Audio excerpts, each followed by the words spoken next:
The dust swirled around Nora Kenton's skirts as she stood alone at the crossroads, her family's wagon train disappearing into the horizon, leaving nothing but a trail of dust and broken promises in their wake. At 20 years old, she had never imagined they would actually abandon her for refusing to marry Harold Wilkins, a man 30 years her senior with a reputation that made her skin crawl. "Good riddance," she whispered, though her voice trembled and tears threatened to spill from her eyes. The year was 1876, and unmarried women had few prospects on the frontier. Still, Nora would rather face the unknown than be shackled to a man who viewed her as nothing more than property. She turned toward the small trading post that sat at the crossroads. It wasn't much, but Mr. and Mrs. Abernathy had promised her work and a place to sleep until she figured out her next move. At least she had that small mercy. The trading post was busy that afternoon, filled with travelers stopping for supplies before continuing west. Nora kept her head down as she made her way to the back room where Mrs. Abernathy had set up a cot for her. "Don't you worry, dear," the older woman had said. "Your family will come to their senses and return for you." Nora didn't have the heart to tell her they wouldn't. Her father had made it clear that she was no longer his responsibility. "You'll marry Wilkins or find your own way," he'd said, his face hard with anger. Her mother had wept but hadn't intervened. Even her brother Thomas had turned away, unwilling to defy their father. She placed her small satchel on the cot and smoothed down her dress. There was no use in dwelling on what couldn't be changed. She had made her choice, and now she would have to live with it. For the next 3 weeks, Nora worked tirelessly at the trading post, serving customers, cleaning, and helping Mrs. Abernathy with the cooking. The work was exhausting but kept her mind occupied. At night, however, the loneliness would creep in, leaving her aching for the family that had cast her aside. It was on a particularly busy afternoon when the bell above the door jingled, and a tall cowboy walked in. Nora barely glanced up from where she was stacking canned goods, but something about him caught her attention. Maybe it was the way he moved with quiet confidence, or how his spurs didn't jingle as loudly as most men's. "Afternoon, madam," he said, tipping his hat to Mrs. Abernathy. "I'm looking for some supplies, heading north toward Montana Territory." "Of course, young man. Nora here can help you gather what you need." Nora looked up then and found herself staring into the most intense blue eyes she had ever seen. The cowboy was studying her with equal interest, a slight furrow between his brows. "Miss Nora," he said, nodding politely. "Sir," she replied, wiping her hands on her apron. "What supplies do you need?" As she helped him gather coffee, beans, salt, and ammunition, she could feel his gaze on her. It wasn't predatory like Harold Wilkins's had been, but curious and somehow familiar. "Forgive me for asking," he said finally, "but are you Nora Kenton?" She froze, a tin of coffee in her hand. "I am. How do you know my name?" The cowboy removed his hat, revealing sandy brown hair and a face that was handsome despite the thin scar that ran along his jawline. "I'm Ethan Quincy. I worked with your brother Thomas on a cattle drive last year." Nora's heart skipped a beat. "You know Thomas?" Ethan nodded. "I do. In fact, I saw him about a week ago in Fort Collins. He told me what happened." Heat rose to Nora's cheeks. Of course, Thomas would have told everyone about his stubborn sister who refused a good match and got herself abandoned. The shame of it burned in her chest. "I see," she said stiffly. "Well, is there anything else you need, Mr. Quincy?" His expression softened. "He was worried about you, Miss Kenton. Asked me to check if you were still here since I was heading this way." This revelation startled her. Thomas was worried. Very, said he regretted not standing up for you. Ethan leaned in slightly. "He also mentioned that Harold Wilkins is not the respectable businessman your father believed him to be." Nora's hands trembled as she placed the coffee on the counter. She had known in her heart that Wilkins was not a good man, but to hear it confirmed made her previous fear seem justified. "What will you do now?" Ethan asked. She straightened her shoulders. "I'm working here until I can save enough to travel to Denver. I have a cousin there who might take me in." Ethan nodded thoughtfully. Denver's a fine city, growing fast. They finished gathering his supplies in companionable silence. As he paid Mrs. Abernathy, he turned to Nora once more. I'll be staying at the camp just north of here tonight, heading out at first light. If you'd like me to carry a letter to your brother, I'd be happy to deliver it." The kindness of his offer brought unexpected tears to her eyes. "Thank you, Mr. Quincy. I would appreciate that very much." That evening, Nora poured her heart out onto paper. She told Thomas she forgave him and understood the difficult position he had been in. She assured him she was safe and making plans for her future. What she didn't write was how scared she was, how the thought of traveling alone to Denver terrified her, or how the nights were filled with doubts and regrets. The next morning, she walked to Ethan's camp just as the sun was rising. He was already up, brewing coffee over a small fire. "Miss Kenton," he said, looking surprised but pleased to see her. "I was planning to stop by the trading post before leaving. I wanted to bring you this," she said, holding out the letter, "and to thank you again for your kindness." He took the letter and tucked it safely into his saddlebag. "It's no trouble. Your brother is a good man. Better than my father, it seems," she said with a wry smile. Ethan hesitated, then gestured to the coffee. "Would you like some before you head back?" The invitation was innocent enough, but Nora knew accepting would mean spending time alone with a man she barely knew. Still, something about Ethan Quincy made her feel safe. "Thank you, just for a moment." They sat in comfortable silence, watching the sunrise paint the sky in brilliant oranges and pinks. Finally, Ethan spoke. "I wasn't entirely truthful yesterday, Miss Kenton." Her guard immediately went up. "Oh, I didn't run into your brother by chance. I sought him out after hearing about what happened at a saloon in Cheyenne. Men talk, and your father's decision was disgust." Nora's cheeks burned with humiliation. "I see." "No, you don't," Ethan said gently. "I sought Thomas out because I wanted to help. You see, my sister was forced into a marriage with a man like Wilkins. He paused, his jaw tightening. She didn't survive the first year. The revelation hit Nora like a physical blow. I'm so sorry. When I heard about you, I couldn't stand by and do nothing, not again." He met her gaze steadily. "I'm heading to my ranch in Montana Territory. It's not much, but it's growing. I have a small herd, good grazing land, and a cabin that's sturdy enough. Mr. Quincy, I'm not proposing marriage, Miss Kenton," he said quickly. "That would be inappropriate given our brief acquaintance. I'm offering safe passage and work. My nearest neighbor is a widow with 2 children. You could stay with her if you prefer, help with the children, and earn your keep until you decide what you want to do." Nora studied him, searching for any sign of deception. "Why would you do this for a stranger?" His eyes held hers. "Because no one did it for my sister." The answer was so honest, so full of pain and regret that Nora knew he was telling the truth. Still, the idea of traveling alone with a man she just met went against everything she had been taught. "I need time to think," she said finally. Ethan nodded. "Of course, I'll be here until noon. After that, I need to move on." Nora returned to the trading post, her mind whirling with possibilities. Mrs. Abernathy noticed her distraction immediately. "What's troubling you, dear?" Nora explained Ethan's offer, watching as the older woman's expression shifted from concern to thoughtful consideration. "I know of Ethan Quincy," Mrs. Abernathy said. "He's passed through here a few times, has a reputation as an honest man, fair in his dealings, and if he knows your brother well, that's something. But traveling alone with him, it's not proper, that's true," Mrs. Abernathy sighed. "But we're not in Boston, dear. Out here, sometimes we have to make difficult choices.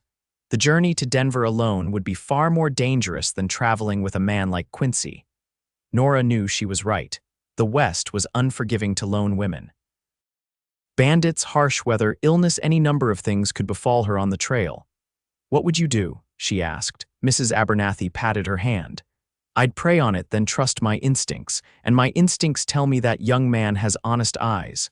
By mid-morning, Nora had made her decision. She packed her few belongings, wrote a grateful letter to the Abernathys, and walked back to Ethan's camp. He was loading his pack horse, his movements efficient and practiced. "Mr. Quincy," she called. He turned, surprise evident on his face. "Miss Kenton." "I've decided to accept your offer," she said, summoning all her courage, "but I have conditions." A smile tugged at the corner of his mouth. "I'd expect nothing less. I'll work for my keep, either at your ranch or with your neighbor." If at any point I decide to leave, you'll help me get safely to the nearest town. And she hesitated, and will maintain proper decorum throughout our journey. Ethan's expression turned serious. You have my word on all counts, Miss Kenton. I promise to treat you with nothing but respect. And so, with the sun high in the sky, Nora Kenton left the crossroads behind, riding beside a man she barely knew toward an uncertain future. The journey would be long, nearly 400 miles to Ethan's ranch in southern Montana territory, but for the first time since her family had abandoned her, Nora felt a flicker of hope. The first few days on the trail were awkward. Nora, unused to long hours in the saddle, struggled to keep pace. Ethan was patient, showing her how to sit to avoid soreness and when to rest her horse. They made camp each night well before dark, and Ethan always ensured Nora had privacy and space to herself. On the fourth night, as they sat by the campfire eating a simple meal of beans and bacon, Nora finally asked the question that had been on her mind. "Tell me about your ranch, Mr. Quincy." Ethan looked up, a hint of pride crossing his features. "It's not much compared to the big outfits, but it's mine. 200 acres of good grazing land with a creek running through it. I've got about 60 head of cattle now, hoping to double that by next year. And you work it alone. I hire help during calving and roundup. Rest of the time, it's just me." He poked at the fire. "My cabin's small but solid, 2 rooms with a good stone fireplace. I've been adding to it when I have time.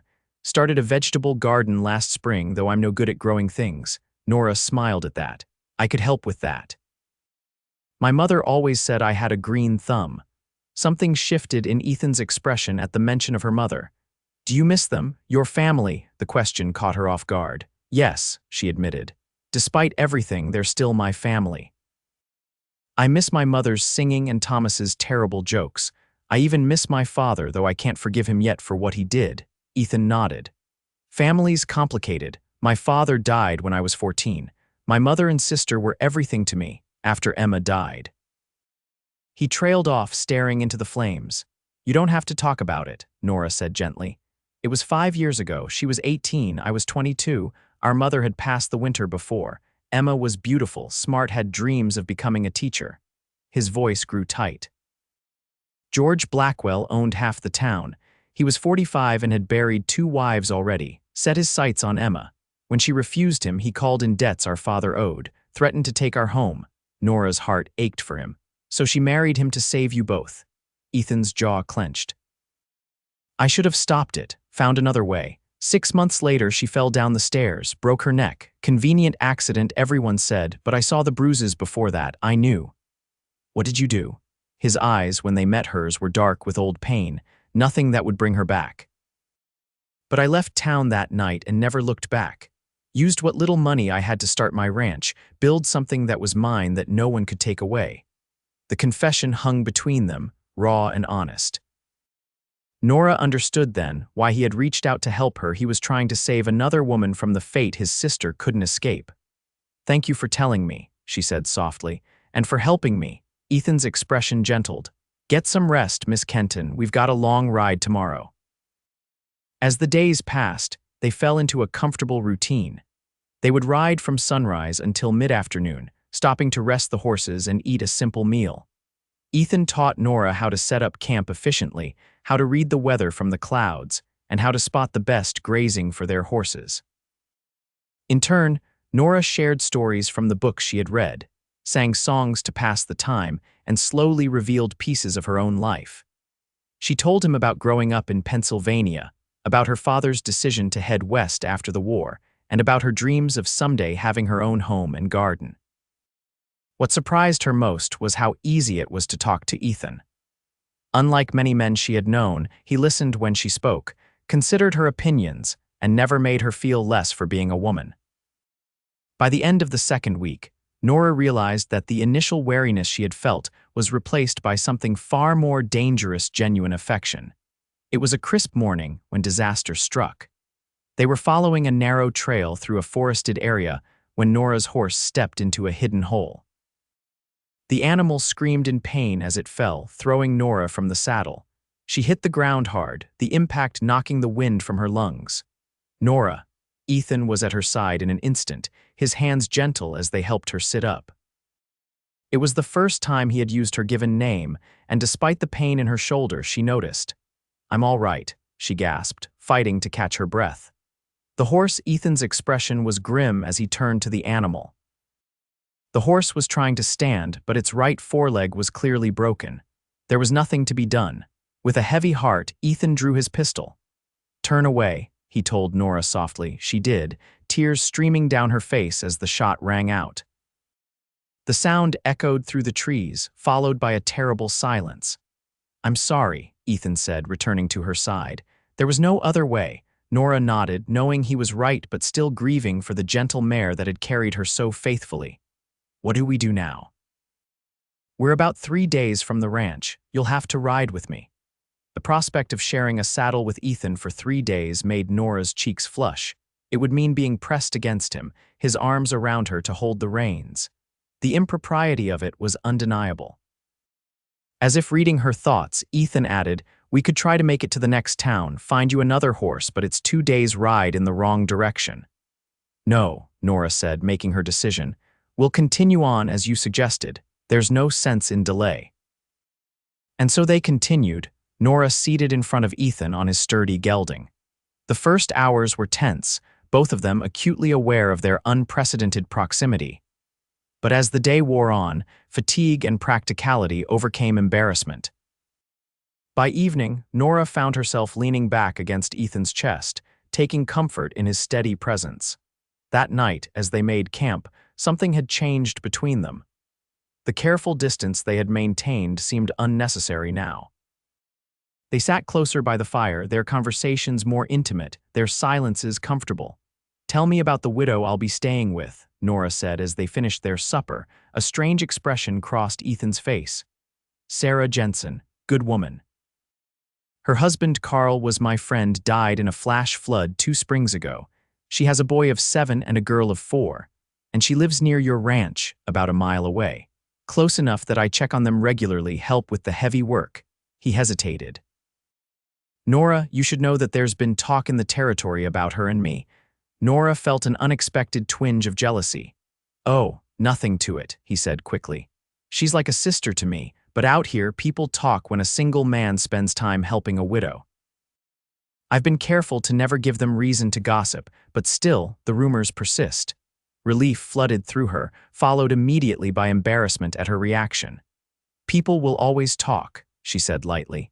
"My own reputation is hardly unblemished after being abandoned by my family." Ethan's eyes held hers.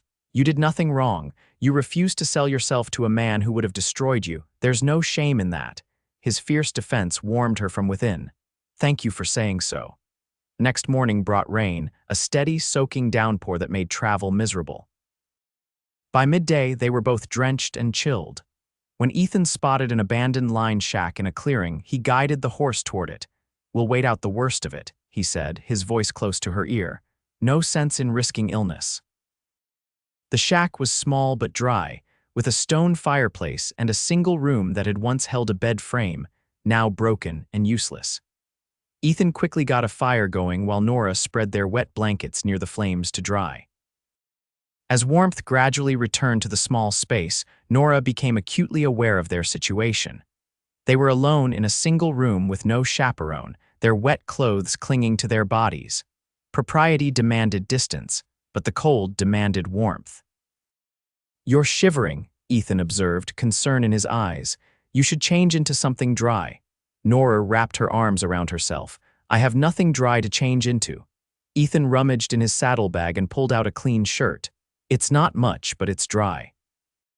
"I'll step outside while you change." "No," she said quickly. "It's pouring out there, just turn around." He did as she asked, facing the wall while Nora quickly stripped off her sodden dress and put on his shirt. It hung past her knees, the sleeves rolled up several times so her hands were free. "You can turn around now," she said softly. When Ethan turned, the look in his eyes made her breath catch. There was heat there, certainly, but also tenderness and a depth of feeling that made her heart race. "You should get dry too," she said, forcing her voice to remain steady. He nodded, and this time it was Nora who turned to face the wall. She heard the rustle of fabric, the soft thud of wet clothes hitting the floor, and finally, his voice. "I'm decent."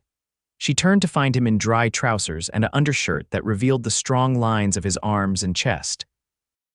They stood facing each other in the small cabin, the rain drumming on the roof above, the fire crackling beside them. "Nora," Ethan said, his voice low and rough. "I need to tell you something," her heart hammered in her chest. "Yes, I haven't been entirely honest with you." He took a deep breath. "When I said I sought out your brother after hearing about you, that wasn't the whole truth. I knew who you were before that. I'd seen you once in Fort Laramie almost a year ago. You were with your family buying supplies." Nora's eyes widened. "I don't remember seeing you." "You wouldn't. I was just another cowboy passing through, but I saw you helping a Cheyenne woman who had dropped her packages. The other white women were avoiding her, but you knelt right there in the dirt to help her gather her things." The memory came back to her, a young mother with a baby strapped to her back, the hostile stares from the other settlers, her father's disapproval when he saw her helping. "I never forgot that," Ethan continued. "When I heard what happened to you, I couldn't believe it was the same woman. I had to find out, had to help if I could." "So this whole journey," Nora said slowly, "you planned it all along." Ethan stepped closer.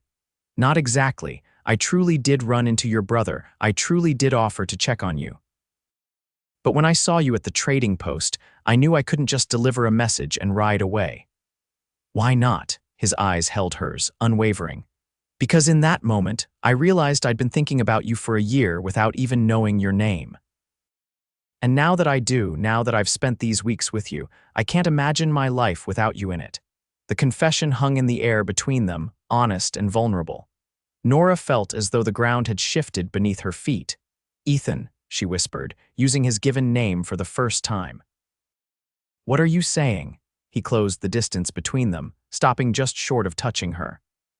"I'm saying that I respect you too much to rush you, that I'll take you to Sarah's as promised and give you all the time you need, but I'm also saying that I care for you, Nora Kenton." More than I thought possible. Tears filled her eyes, not of sadness, but of a joy so unexpected it overwhelmed her. "I care for you too," she admitted. "These past weeks have been the most honest of my life. Despite everything being abandoned, the uncertainty, I've never felt more myself than I do with you." Ethan's hand came up to cup her cheek, his touch gentle. "May I kiss you?" In answer, Nora rose on her tiptoes and pressed her lips to his. The kiss was tender at first, a question asked and answered, but quickly deepened into something more. Ethan's arms wrapped around her waist, drawing her closer, while Nora's hands found their way to his shoulders, then his hair. When they finally broke apart, both were breathing heavily. Ethan rested his forehead against hers, his eyes closed. "I should stop," he murmured. "If I don't stop now." Nora understood. They were alone, unchaperoned, with nothing but their own sense of honor to guide them. As much as her body yearned for more, her mind knew they should wait. "You're right," she said, reluctantly stepping back. "We should wait." The rain continued through the night, forcing them to stay in the line shack until morning. They slept on opposite sides of the fire, but the knowledge of what had passed between them, the promises unspoken but understood, kept them both awake long into the night. The final day of their journey dawned clear and bright. As they rode toward Ethan's ranch, a sense of anticipation built between them. This was no longer just a journey to safety for Nora, it was the beginning of something new. They crested a hill, and there in the valley below was Ethan's ranch. It was exactly as he had described it, a modest cabin with a barn and corral, surrounded by rolling grassland with a creek winding through it. Cattle grazed in the distance, and a thin column of smoke rose from the cabin's chimney.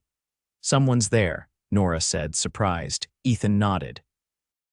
"Probably Sarah. She checks on the place when I'm away." They rode down to the cabin where a slender woman with auburn hair was hanging laundry on a line. When she saw them approaching, she waved. "Ethan Quincy, you're 3 days late," she called, her tone scolding but affectionate. Then she spotted Nora. "And you've brought company." They dismounted, and Ethan made the introductions.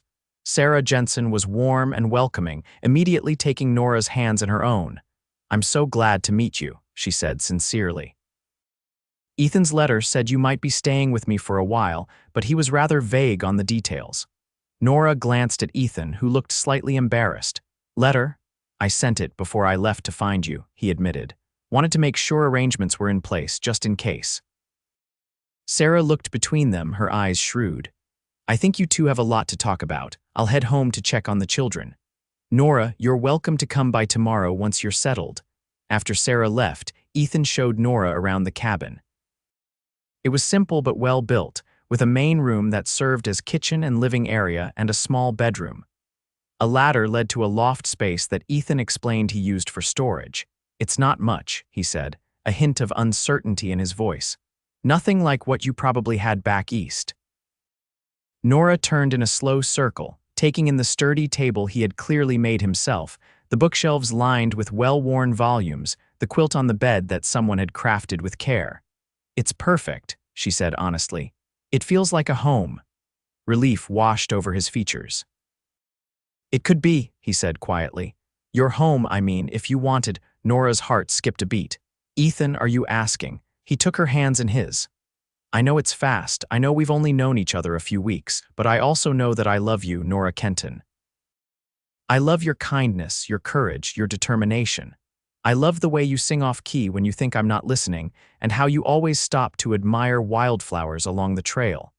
Tears filled Nora's eyes as he continued. I'm asking you to marry me. Not because you need a protector or because I need a wife, but because I can't imagine my life without you in it. Because when I look at this land, I see the future we could build together. Nora looked into his eyes, seeing all the sincerity and love reflected there. The man before her was nothing like Harold Wilkins or the other men her father had deemed suitable. Ethan Quincy respected her mind, valued her strength, and loved her for exactly who she was. Yes, she said, her voice strong and sure. Yes, I'll marry you. The joy that spread across his face was answer enough. But then he was kissing her, lifting her off her feet and spinning her around the cabin they would now share. 3 weeks later, they were married in the small church in the nearest town. Sarah stood as Nora's witness while a neighboring rancher stood for Ethan. The ceremony was simple, but to Nora it was perfect. That evening, as they sat on the porch of their cabin watching the sunset paint the mountains gold, Ethan handed her a letter. From Thomas, he explained. Came in on yesterday's stage. With trembling hands, Nora opened it. Inside, Thomas expressed his joy at hearing she was safe and happy. He wrote that their parents had finally realized their terrible mistake, that their mother cried every night for the daughter they had lost. They wanted to make amends, to see her again if she would allow it. Will you write back? Ethan asked gently. Nora leaned against his shoulder, the letter clutched in her hand. Yes, they're still my family despite everything, and they should know I've found a new family too. A husband who loves me for who I am. Ethan pressed a kiss to her temple. Always. As the stars began to appear in the darkening sky, Nora knew that the road ahead wouldn't always be easy. Life in the West demanded strength and resilience. But for the first time since that day at the crossroads, she felt completely at peace. Her family had left her behind for refusing a match, but fate had sent a cowboy to bring her home not to the past she had lost, but to the future she had chosen. And in that choice, she had found not just safety, but love. A love worth riding back for.